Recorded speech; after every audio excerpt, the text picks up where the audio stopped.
With a yo-ho-ho, it's Tale of the Toaster. Welcome back to Let's Play Robot Wars Advanced Destruction. In this video, we're going to go straight into Robot Mayhem mode, using Pussycat. And oh my word, this thing was a pain to unlock. So, including the run of Championship mode I did in the Let's Play, I did Championship mode 11 times, and I never fought Pussycat once. I can't understand why that is, and excluding the very first Championship mode run I did, I never encountered Plunderbird 4, Stinger, 101, or Dominator 2.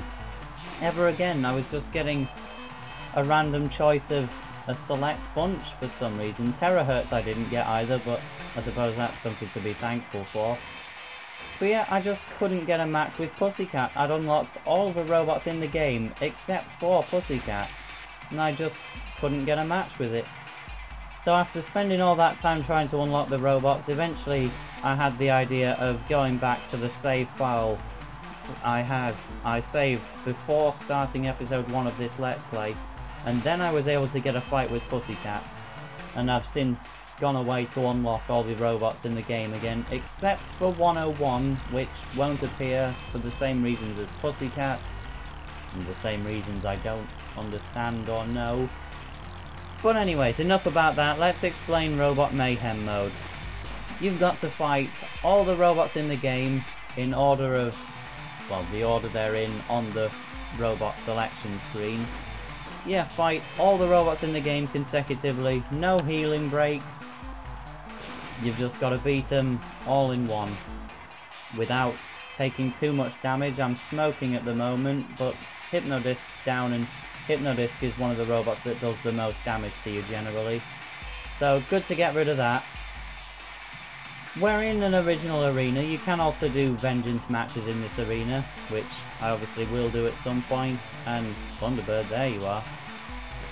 The strategy for this is to park beside the pit, then a robot will drive near it and you can push them in. Pussycat is the best robot for this because it's invertible, so you don't have to manually self-right, and you don't have to fight Pussycat itself because you don't have to fight the robot that you're playing as. And Pussycat is one of the more troublesome robots in this mode because it will get some guaranteed damage on you with the circular saw, and of course Pussycat's good for this because you can damage other robots with the circular saw. So if they get stuck at the entry gate, which does actually happen quite a fair bit, then you can damage them to death instead, whereas a flipper wouldn't be able to do much in that situation. And by the way, they make you fight the house robots as well. They're really not holding back here. The house robots are conveniently invincible. You can't damage them with your weapon, and you can't flip them either. You have to pit them or let them defeat each other. Well, some strategy guides said they can defeat each other. I was practicing and they certainly weren't beating each other. So Kill-A-Lot is the hardest to push. It's literally frame by frame pushing. And Matilda's obviously got a flipper, so she can be a pain as well, but if you use Pussycat, then you're alright. And look how the Robot Wars logo has been added on top of that trophy. But you have won the Robot Mayhem. What do you unlock for that? I'll show it off shortly in Vengeance Battle, but first, for now, I'm just going to play as Onslaught, and I'll make my opponent one of these robots. I'm going to pick an invertible robot so it's not too boring. I'm going to make the opponent Stinger. Let's just show off the war zone for now. Put the house robots off to show off something new. And the war zone is the arena you're very familiar with, so you can adjust the time limit and have the house robots on or off. Just batter a robot of your choice. Simple enough, really. You can obviously have the house robots on. I just said that. Oh well, let's flip Stinger into the circular saws. It's already smoking, and now it's on fire, so that should showcase the war zone well enough. And now let's show off one of the more original arenas. Okay, let's get straight into it. Cease. And the arena I'm going in now is the arena we were just in not too long ago. And we can play as the house robots now, because we beat them in Robot Mayhem mode. And I'm also going to show off the fact that you can make a robot battle the same robot. Robot Factory is the name, so Kilolot's even in the icon for that stage, funnily enough. So let's see what weapons Sir Kilolot has to use. He's got the pincers and the lance. Did one button press use both of them? Yeah, it seems that pressing the weapon button uses both of Sir Kilolot's weapons. Sir Kilolot's not very fast, but obviously he's invincible, and he's also a very good pusher. The only thing he can't push very well is himself, which is being quite a pain right now, and now I'm also stuck. Come on, he's so close to falling in the pit. Ah, oh, go in. Prod it. No, it's driven forwards. Oh dear, I don't know how I'm going to win this one. So I never showed off the other hazards of this arena when we were in it, but it's just tail chasing me. But yeah, there's some flamethrowers around the side. This is the entry gate, which all the robots would come out of in Robot Mayhem mode. Robots can tend to get stuck in there, so that's a good reason to be Pussycat. You can reach them with the circular saw. Can we trick Sir Kilolot into the pit? He's so close. I don't think I can... No, we just ditto each other for pushing power. I can't get it in. Oh, why did I choose Sir Kilolot to be the robot I show off the fact you can play as against yourself with? That was kind of bad wording. I think we're just going to have to wear out the time limit. Oh, and you know what's worse? We're not doing each other damage, so nobody's sustained damage, so this will just be a draw, basically. Except it will pick one robot to win, but we can't even tell which robot will win because we're playing as the same thing. Wow, this really is a stalemate. This is just messing around for 3 minutes. Why didn't I set the time limit to 2 minutes? Come on, Sir Kilolot, go in. Can't I win a judge's decision on control? You can see what I'm trying to do. Look at that. Sir Kilolot's weight. It would just tip straight in like that, surely. That doesn't make sense. Ah, there's 54 seconds left. Is there anything you want to talk about, guys? I don't know, I've just got to stall out the clock. I mean, I could obviously quit the match, but after I've done over 2 minutes of this, why do that now? Let's just drive around the stage backwards until the time runs out, and then Sir Kilolot is declared as the winner. And then we'll never know who was the real winner. So, Robot Wars Advanced Destruction. The LP's not over yet, but it's been fairly fun. I'll just reflect on it now while I've got 20 seconds. Do some more damage to each other. See, I can't move. Ah, why did I do this match? I was so stupid. And now this video is going to end up being quite long because of it. So, conveyor belt. Let's see if those, those flamethrowers just pass through the top of the wall. Cease, finally! Ah, and the winner is player one. Oh, so we do get to know who won. And it was apparently me. So with that finally out of the way, let's do a vengeance battle with someone else. I'll just play as Chasm for old time's sakes. And out of these... No, let's challenge myself. Chasm can't flip Terahertz, so let's dump myself against Terahertz. So there's only 2 more arenas left? Yeah, the power station and the steelworks. Let's set it to 2 minutes. No, not 5 minutes. Start. Alright, so I'm going to have to use my circular saw for this one, or rely on pushing. So the steelworks, you can see these pits of lava. Those are, obviously, a pit. Drive a robot into it, then they're a bit screwed.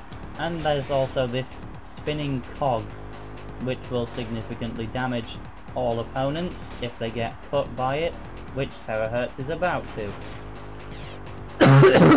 Sorry about that. Terahertz! Get cogged. Why? I got cogged myself. Oh, you know what? Let's go for a pushing match. Let's try and burn Terra. Wow, I can push it really easily. And I called Terahertz one of the best pushers. That was actually really easy when I decided to do it a different way. Chasm beat Terahertz! Hooray! So now let's go into Vengeance Battle. Two random opponents. I'll just pick one from kind of the middle of the roster. Razor, that will do. And yeah, let's put Razor against Matilda, why not? And we're going into the power station. Now the power station, it's a pretty simplistic arena. It's just a bit of a rectangle really, except for the one obvious hazard in the arena, that electric arc. Had to cut there because I was getting a lot of lag, but yeah, no pits in this arena, no hazards except for that electric arc, unless that fan does something. I don't know, let's drive into it. No, it doesn't do anything. But as you can see, the AI of the robots in this aren't particularly smart, and also apparently Matilda can take damage in this mode. Maybe it's just you can't damage house robots with your weapon, but arena hazards can damage them. So yeah, that electric arc will damage opponents very quickly, and the house robots will willingly drive through it. It's just like the flame pit in Robot Wars Metal Mayhem. Robots just kill themselves, they drive straight through it. And that electric arc will be the death of Matilda against Razor once again. She can flip me, sure, but I can just self-right and then broil Matilda some more in the electric arc. Let's actually try and push her into it instead of just... whoa, whoa, whoa, whoa, whoa, whoa, whoa, whoa! Oh, I nearly did a terrible thing. I'm driving through the electric arc myself. Come on, Matilda, you should be gone by now. Fine, let's try and use my clock. No! Oh god, I'm flaming! I might actually lose this after all. Come on, Matilda, drive through it. Drive through it. Like a McDonald's restaurant, drive through it. Because McDonald's is a restaurant, apparently. And finally, Matilda has killed herself. That took more than enough. So that should showcase Vengeance mode. All there is left is the options menu. So control setup. You've got all these different options, and they all suck. You can turn the music off. You can turn the music on. You can turn the sound effects off. You can turn the sound effects on. You can set the skill to extreme and novice. Medial seems pretty fair, so all there is left to show is the credits. I have no idea how long the credits are. I don't know if I've ever actually sat through them. One thing I didn't point out in the Metal Mayhem Let's Play is that they actually misspell Mentorn as Mentron in the credits. Shame I never got to point that out. But pretty funny that they can't even spell the company's name. Now Mortis is called Mortis Infranor in the credits. It was just called Mortis on the TV show, but they were sponsored by a company called Infranor, so that'll be why they're called Mortis Infranor in these credits. Even though Infranor was never mentioned on the televised show, because they didn't allow external advertising, and wow, those were really short credits.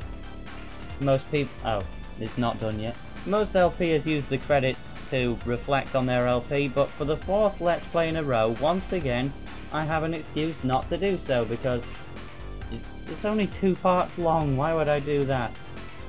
One of these days I'll have a... oh, they're just looping. That's why. So, yeah, that's the end of the Robot Wars Advanced Destruction LP. So I'll just sign us off with a little quick start. So this has been Tale of the Toaster, and you probably expect me to finish this match now. Alright, let's